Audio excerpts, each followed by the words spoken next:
What's up, guys? Great to see everybody. Today, we are going to be talking about the Duke Blue Devils. We got my guy, Josh Cox, joining us from the Section 17 podcast over at Duke. Those guys do an unbelievable job talking all things Duke, and they have one of the best tailgates I ever get to go to.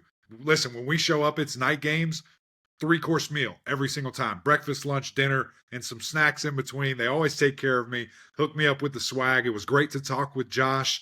So we're going to talk all things this year, 24, how Duke was able to do what they did, the amazing season that Coach Manny Diaz had, and what those guys were able to accomplish, winning 9 games and the state championship in year one. And then a little preview of 25 and what the expectation is. You got a new quarterback coming in. We addressed those interesting thoughts that have been floating around with some money.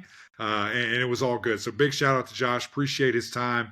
This was a lot of fun. Before we get to that interview, big shout out to our friends over at Ingles, always providing us with great stuff. You see the content on social media. KG and I try to bring you some really fun, interesting things on the grill, in the oven, and everything in between. So big shout out to them. And of course, Roback.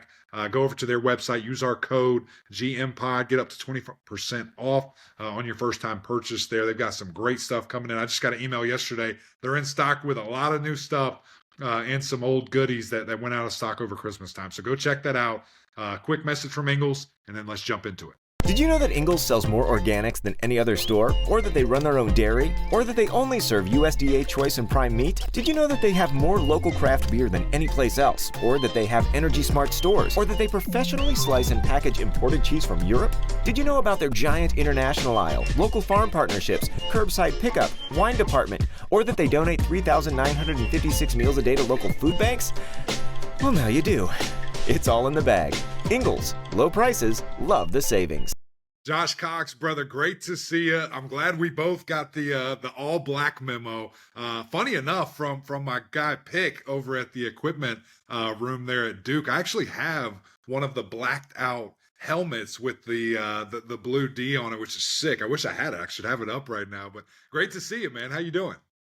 Yeah, doing great, man. Doing great. Nice shout out there to the Duke equipment staff. They take care of some people. And you got the hookup.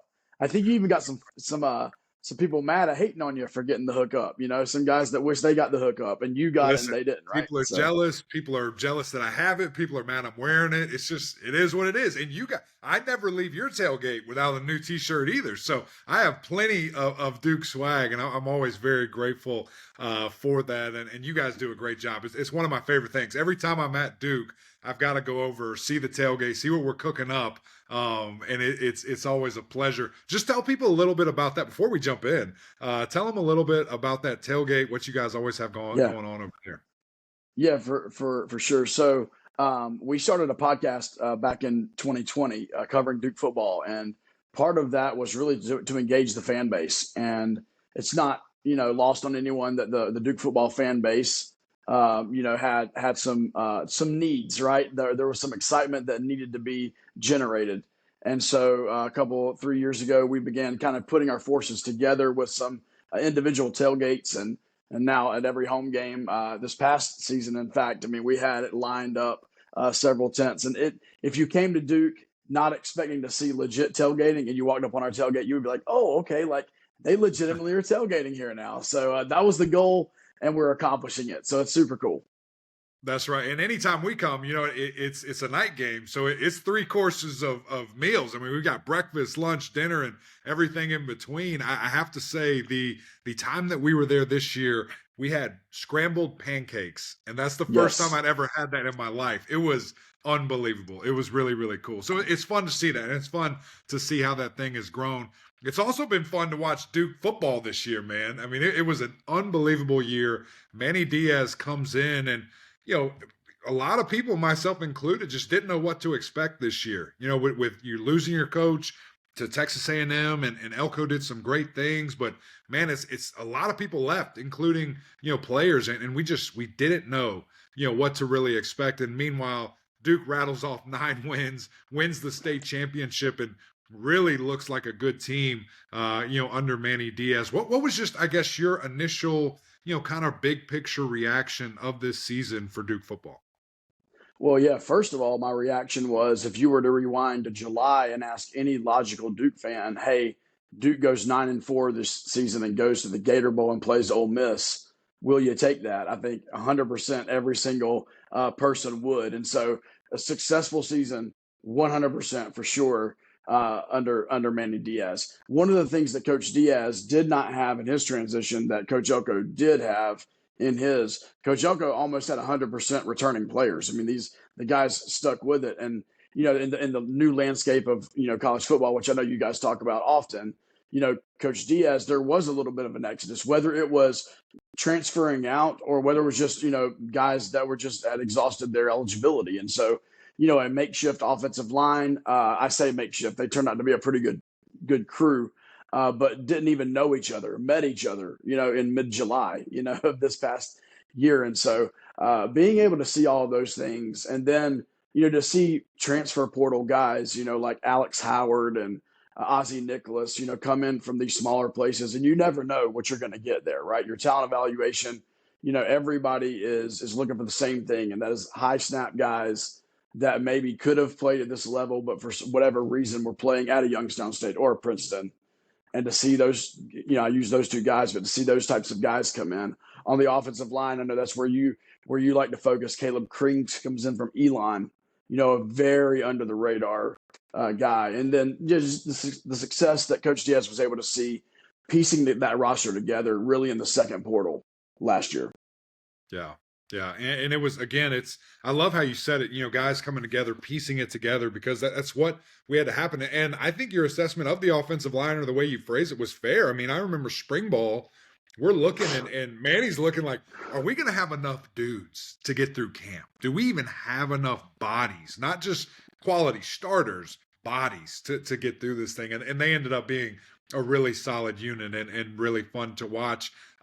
Let's kind of go into the season, because there was a great start. You rattle off 5 wins and are humming, and we're sitting here begging, why aren't these guys ranked? Put a number beside all these different things. And it was fun to watch. So, you go on this win streak, and really it's really exciting to see how you're doing it. It's like a good emphasis on defense, which we knew.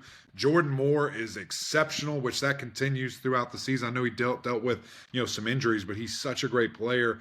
And then you have Malik Murphy, who came in and won you 9 games, so it looked good early in the season. And then you start playing some ranked teams, and it is what it is. I mean, you're playing an ACC champion participant playoff team in SMU that went undefeated in the regular season, and a Miami team that was the last team out. So 2 really, really good opponents. And, we all know Georgia Tech is as physical as it gets. Really strong program there. What did you see towards the middle and then maybe the finish of the regular season from Duke? Yeah, well, first of all, you never know. So you head into the season and Florida State is supposed to be, fill in the blank. You head into the season and NC State is supposed to be, and Virginia Tech. And so you see all of these, and so you kind of gauge, the strength of your schedule based upon, preseason predictions, which, most of the time can be a little bit different than reality. And so a couple of strong things happened there for Duke in the first 6 to 7 weeks of the season. Beating UNC, it was ugly, but UNC win. Getting the victory wheel back was very big. That was something that Coach Elko and all the positivity he had generated in the first 2 seasons just had not been able to get over that hump of beating UNC. So that was big. And then we all understand how bad Florida State was this year. And this was definitely the year to get them. But Duke had not beaten them in the history of the program ever. So Duke was 0 and whatever against them. And now Duke is 1 and whatever against Florida State. And so those were big things. And then, like you said, the Georgia Tech game kind of hit like Duke was like, it was like all their eggs were just in the basket of getting through these first few weeks of the season. And that Georgia Tech game was coming up, and it was just like, at Georgia Tech, it's a tough place to play. You've got Tyler Santucci, who now is with the Baltimore Ravens over the weekend, hired by the Ravens. But you have the former defensive coordinator who knows that roster very well. You got Jess Simpson, another former Duke assistant coach on that coaching staff there. And you just ran into like a difficult situation. And then the other 2 losses, really, if you look at it, I mean, on one hand, you could say Duke was the weakest 9-3 team in the country for the regular season. On the other hand, you could say they lost to SMU by 1 point. They missed a 30-yard field goal, got a 30-yard field goal blocked as time expired, had 6 turnovers forced, and did not score 1 point off of turnovers. And it's like Duke absolutely should have won that game. And Yeah. so, it's a very unique situation to look at this Duke football team because there were struggles. If you look into the analytics of it, you can see the struggles on the offensive side of the football for sure. Defense really carried it, as you mentioned. And so that makes for some ugly games. And Duke happened to win those ugly games, and they could have absolutely lost 2 or 3 of them very easily.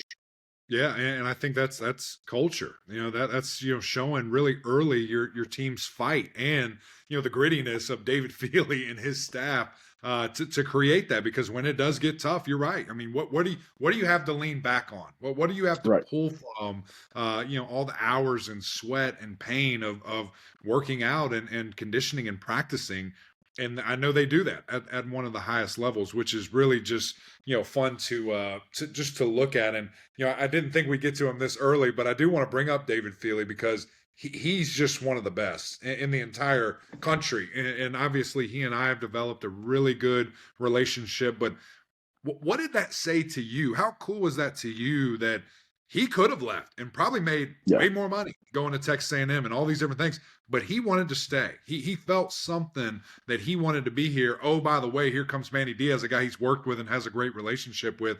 But what did that say about him wanting to be loyal, wanting to stay here at Duke? Yeah, I think it's interesting. I think it tells you about David Feely, the man, because you played at a very, very high level, and obviously there are coaches on the coaching staff and coaches that get into this profession understand that, like, as the head coach moves around and moves on, most of the time, so do you, right? Either with that head coach or to somewhere else, or with another head coach. And so for David Feely, I believe this was a bigger decision, and I'm not speaking for him. I believe this was a bigger decision, though, than just football. I believe this was a family decision as well. I believe he really enjoys the area, the Triangle area here. I believe he enjoys the culture at Duke and appreciates the culture at Duke. I think he did not want to get into the habit of like 2-3 years move, 2-3 years move, 2-3 years move. And then like you said, you bring the existing relationship that he had with Manny Diaz. And Coach Diaz has been very upfront with the fact that when the initial conversations began with Duke, that it was a David Feely conversation. And that, this was a deal where, like, if I'm coming, Feely's the guy. And, you know this. I mean, these strength and conditioning guys have basically full access to these players, 12 months out of the year. And that's an important role, and maybe an understated role in some programs, of like that strength and conditioning coach has the ear of these players probably as much or more than anyone else on that coaching staff. And so David Feely has been incredible. I mean, you look at the 2 games, there were only 2 games this season where it looked like Duke tailed off in the fourth quarter or just ran out of gas or were just way overmatched. It was the Miami game. Duke was leading. In the fourth quarter, it was just they just ran out of gas. And then the bowl game against Ole Miss. There was a little bit of an outmatch there. Half the guys are even there. It's just hard. Correct. And so other than that, I mean, it was like the fourth quarter of every game, whether we won it or lost it, even the Georgia Tech lost and SMU lost, Duke was playing at a very high level at the end of the fourth quarter. And that's all you can ask from a strength and conditioning guy. Yeah, no question. And you bring up, the ear of the players. And just for those that don't know, like we are with the strength staff all the time. I mean, there's literally not a period outside of, when there's no football activities. But if there's football activities, the strength coaches are a part of it, and they're there. Now, that's changed a little bit since I've been, out of school, because it used to be all summer, man, all winter. Like that was just their time. There's some, kind of OTA-ish type of things that are sprinkled in. But you're right. I mean, you're with those guys so much. And really, it's the most challenging thing because that's where you're trying to grow the most physically. Like you're literally putting your body through the craziest things. And you tend to have really good relationships with those guys if they're good. And David Feely, like you and I have been saying, is just absolutely one of the best. One more kind of schedule thing before we do move on. Winning the state championship, I mean, that is a big deal. Can you kind of expand on that for those that aren't maybe in the North Carolina area or don't really understand, kind of those rivalries that do exist between all the major North Carolina schools there? Yeah, I mean, certainly you have UNC and NC State, and especially on the football side.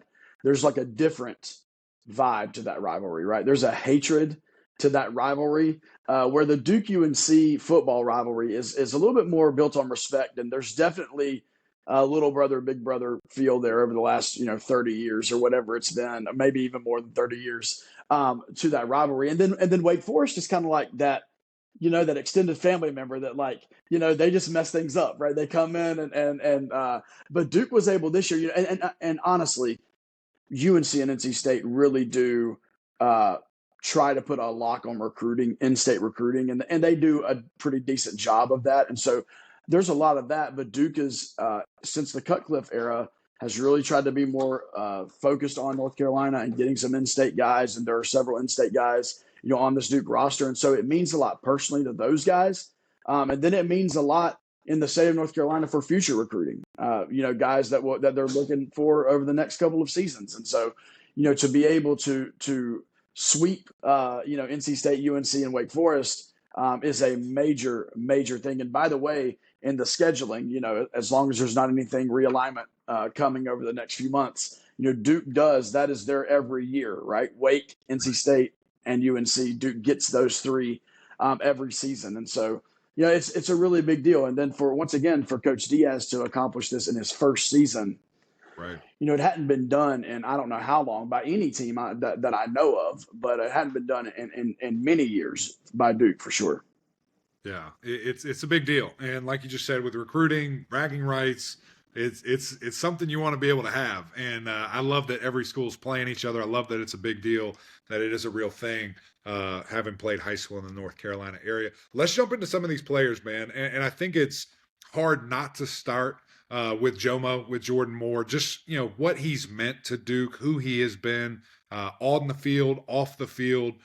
Probably easily could have left, could have transferred, but it was important to him, and he wanted to be here. And he's a Duke man through and through, all the way from early in his career where he got beat out by Riley Leonard to the coaching changes and senior year, extra year, all these different things. Just what has he meant, from your perspective to this university as a football player and as a man? Yeah, I mean, he is the highest character guy that you could absolutely ask for. Comes from a military family. Just an incredible family unit there, and unselfish player. Played sparingly as a quarterback his freshman season, gets beat out heading into his second season, and then begins to just become an all ACC wide receiver. And if you didn't know the story, you would not look at his game and say, "Oh, that guy has just played wide receiver for the last couple of seasons," right? He doesn't put off that vibe. And then this season, his numbers don't tell the story because, there were 3 to 4 games this season where he was playing with one arm. I mean, he had a shoulder issue that, was most players would have kept them out of multiple weeks, and he played through all of it.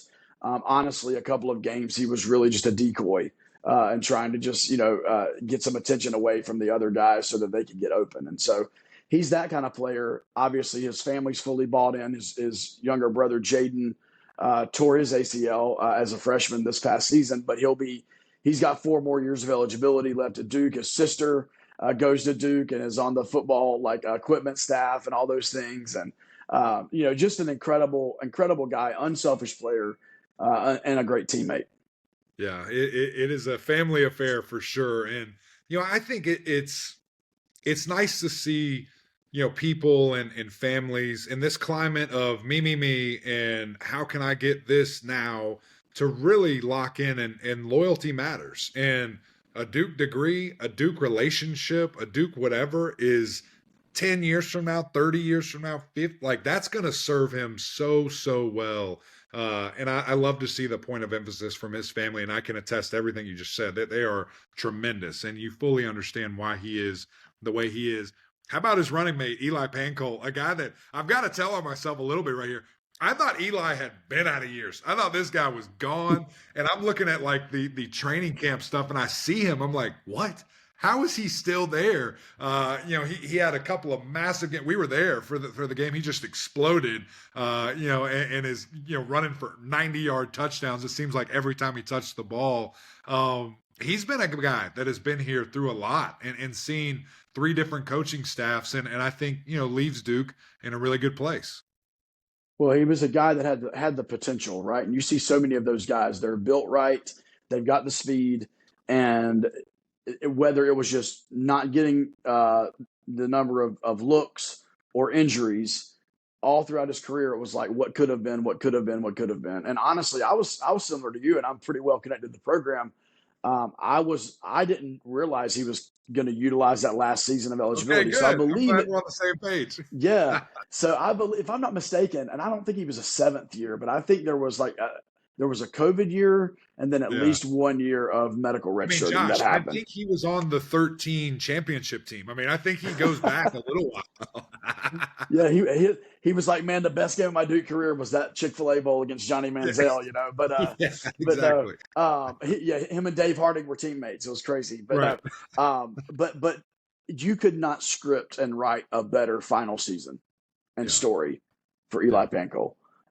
You know, I'm sure his family and those that are close to him are just thinking like, just stay healthy, and let's see what a full year of production would look like. And he did stay healthy, and we saw what that looked like. He became a bona fide, you know, wide receiver 1B with Jordan Moore being 1A.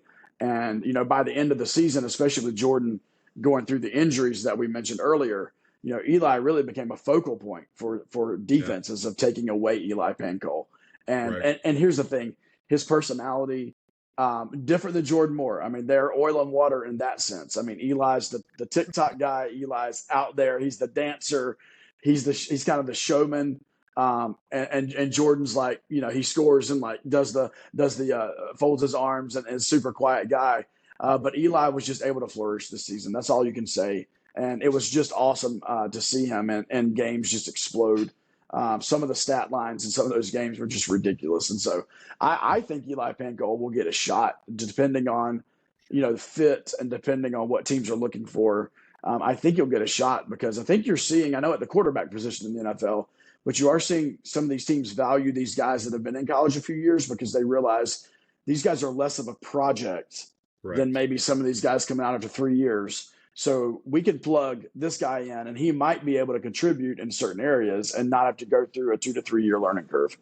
Right. And that's such a great point, you know, kind of for just general, you know, college football fans here, that there was like a youth movement where if you were a fourth year junior, they're kind of looking at you like, what's wrong with you? Like, why haven't you left to go to the NFL? And now you're right. I mean, post COVID, when you can have these older guys, they get into camp or they're drafted and they're like, oh, these guys are ready right now. They can play. And it is such a fascinating thing that you see that. I agree with you. I hope and think, you know, he will get that shot. Let's look at the defense before we kind of flip the page and start looking ahead here. Really productive group. I mean, getting their hands on the football, creating matchup problems, protection problems. Was there anybody that stood out to you that maybe you didn't think would have the year that they did, that emerged as a big-time leader? Because there were some gaps where we just didn't know. Guys that transferred out, went other places, but I was thoroughly impressed with the defense as a whole. Yeah, I think, you know, you would agree everything starts in the trenches. And so, you know, you've got guys like Wesley Williams and VJ Anthony, who I believe everybody expected to have the years that they had. But a guy that flew under the radar and was actually a team captain was Aaron Hall. And Aaron Hall's in the interior of the defensive line. And Aaron Hall found his voice this year. He found his voice in the locker room. He found kind of his vibe on the field. Duke did a good job on the interior line as well, landing Kendi Charles from Liberty University. And he stepped right in. And so they kind of started. And then in the 2 deep there, Preston Watson was a freshman that came in and really played well on the interior defensive line. So that's one. And then at the linebackers, I mean, I mentioned the transfer guys, but Duke had an injury there with Nick Morris, who started the season as the Mike linebacker. And Trey Freeman obviously is a staple there and was this season as well. But then you saw Alex Howard and then Ozzie Nicholas, 2 guys that really stepped in. And Ozzie ended up leading the team in tackles by the time it was all said and done. And he barely played the first 2 or 3 weeks of the season, ended up leading the team in tackles. And then Alex Howard, I think, was within 5 tackles behind him. So those guys did well. And then, you know, we go to the secondary and listen, over this past week, you've seen the PFF grades. Chandler Rivers, you know, absolutely went from everybody thought he was that good to now we know he's that good. And then Terry Moore graded out as the #1 power 4 safety at his spot. And obviously there's other guys there as well, but those two kind of lead the pack there, Chandler Rivers and Terry Moore. And those guys are returning next season, and they're going to absolutely be leaders on this team. Yeah, which is a big deal, man. When you can retain that talent and you can keep it home, it makes you feel good, and it's things that you get really excited about. Let's look at the next season coming up here. I know it's February. I know we got a lot of time, but there are some fun things. We finally have the schedule. You're one of the first people we've spoken to that we actually know who and when we're playing these type of games. But I do want to start here, and I'm saying this a little tongue in cheek. You and I have gone back a little bit about this. Duke went out and got an $8 million quarterback, baby. What are we doing? Talk to me about it. Well, this is the only thing I will say. Duke got a reported $8 million quarterback. So I think you can understand that there were probably alternate reasons why whoever leaked that to the media would leak something to the media with specific numbers. So anyway, that's all I can say is that there are very few people that have seen the actual numbers, and I'm promising you the CBS Sports guy was not one of them. Right. So right. whoever leaked that. That's when I started freaking out. When I saw like people actually reporting, I'm like, there's no way. I mean, this is here's what it is, man. I mean, you know this. I will say the market in general is just, and we're in that weird season of rev share coming in July. Kind of the last 6 months this year or the first 6 months of this year, kind of collective, and then schools can already sign contracts that begin in July, so they're kind of doing like these preemptive signings. So there's a lot that goes into it, probably for another podcast, and I probably can't even talk about it, because of my position. But anyway, it's just a unique year, and so. But I will say this: there is buy-in for Duke football from all angles and all levels, like never before. From President Price to Nina King, all the way through the university and the athletic department, for sure. Yeah, which is exciting, and it's one of those things that's where you have to be now if you want to compete. It's a business, and it's a hard thing to deal with. But let's talk about Darian just a little bit as a player. Yeah. What are you excited about him bringing in? I don't. The other situation, is just weird in itself of how we got to this point. But let's just talk about Darian, what he's going to bring to the table, what you like about him. And I think he has a couple of I think he's just a freshman. I think he has a lot of years, actually, if he wants them. Well, what are your expectations there from the quarterback position? Yeah, for sure. So, I personally believe that Jonathan Brewer, the Duke offensive coordinator, who came from SMU under Rhett Lashley, I believe there's a certain style of offense that he wants to run. And I don't know all the ins and outs of that. I'm not a huge X's and O's guy, but I know that he has a system that he wants to run. And I believe that Darian Mensah absolutely fits that system 110%. And so what he does do, and if you look at just the raw numbers, I don't know that you see this. He doesn't have a ton of rushing yards from last season at Tulane.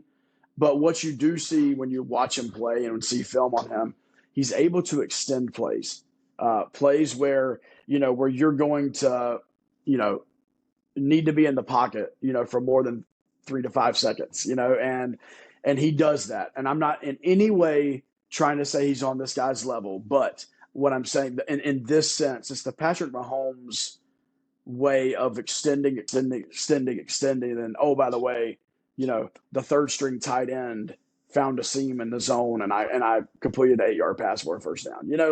It's that type of thing that I believe that Duke was looking for, and they found in Darian Mensah. I think it's really cool that Mensah, last season at Tulane, started spring ball as the third string quarterback, wound up beating 2 guys ahead of him. One of them, a former, if I'm not mistaken, 5-star recruit that he beat out there. You've heard good things if you go back and read some like Tulane message boards and stuff before all this happened. You see like his commitment to his teammates, how he's a great locker room guy. And so I think those are all good things that Duke was looking for. But I think the biggest one is Jonathan Brewer wants to run a certain style of offense, and he seemed to be the guy that fit it. Well, speaking of Tulane, your quarterback's going to have to go back home there and play those guys. So, which is fascinating, just to kind of see that and see that he will have to, in fact, go there. We have the schedule, as I mentioned. now we can kind of talk about it. What's the biggest thing to you, or maybe one of the first things that you look at with this schedule? Yeah, I mean, the first thing to me that sticks out is the non-conference. This is definitely not a breeze through 4-0 non-conference and then see what you can do in the ACC, which is kind of the way Duke has somewhat operated over the last few years. It's like, how can we get those 4 non-conference wins and then let's piece together 2 or 3 ACC wins and get bowl eligible. This season Duke plays Illinois at home. They go to Tulane and they go to UConn, and so and UConn is, especially in November. You're in Like a Connecticut in 9-10 win team. November. Good, yeah, Correct. And you're going into the cold weather, in that time, and so that's the first thing is that Duke has upgraded, the non-conference. I mean, Illinois, there's like way too early predictions of sure. them being like a top 10, 15 team in the country. So that's the first thing that sticks out to me is the non-con, for sure. Yeah, well, we'll find out in a hurry about your quarterback and about just where this team is, and that's what I think you want, right? Let's know right now, and let's get it going. I do think it's fascinating the fact that your first away game is where he just came from. What will be a fascinating homecoming for him. How about ACC play? Are you cool with where the buys fall? Are you cool with who you play and where you play? It's always an interesting thing how that stuff kind of works itself out. Yeah, so interesting. I would say that if you were to rank the ACC teams that got the luck of the draw in this schedule, I don't think Duke is going to be nominated on this one. And it's not necessarily for the teams that they're playing, but it's kind of the way that this is put together. So, Duke plays at Syracuse up in upstate New York, and the very next week they're at California. Which is, that's a tough one, man. You're on the road 2 weeks in a row, and you're going from literally one corner of the country to the other side of the country. That's a tough one. It'll even be interesting to see how Duke even approaches that. Those 2 weeks, and then you go into a kind of an odd situation immediately following the Cal game.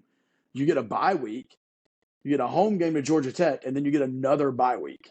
Yeah. And so you have 2 bye weeks, in a row, out of 3 weeks there, which I think is very interesting. And then just for like the Duke homers here, the hometown crowd, from September the 20th until the home game on November the 15th, there's only one home game in that time frame. So from September the 21st, which is a Sunday, all the way up until November the 14th, Duke plays Georgia Tech at home.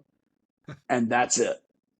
So that is definitely interesting. And oh, by the way, something that Eric McLean may be interested in is that November the 1st, the Blue Devils do head down to Death Valley for the first time in several years, to play Clemson. I will definitely be hitting you up for any and all hookups for that game, because I would love to see that for sure. Well, it's just finally time for us to get our revenge. I mean, my God, I've been waiting for 3 years. It's just, y'all have held that over me forever. So who knows? Maybe we won't. Maybe you just keep rolling. I am excited for that. I was excited to see that back on the schedule and just to play these guys and to get that going. What people need to have an expectation anytime you come on, we're going to get smarter. And I appreciate you. I'm grateful for your time. This was an awesome episode, man. Thank you so much for joining us. Yeah, appreciate all you and Kelly do, man. Enjoy your show for sure.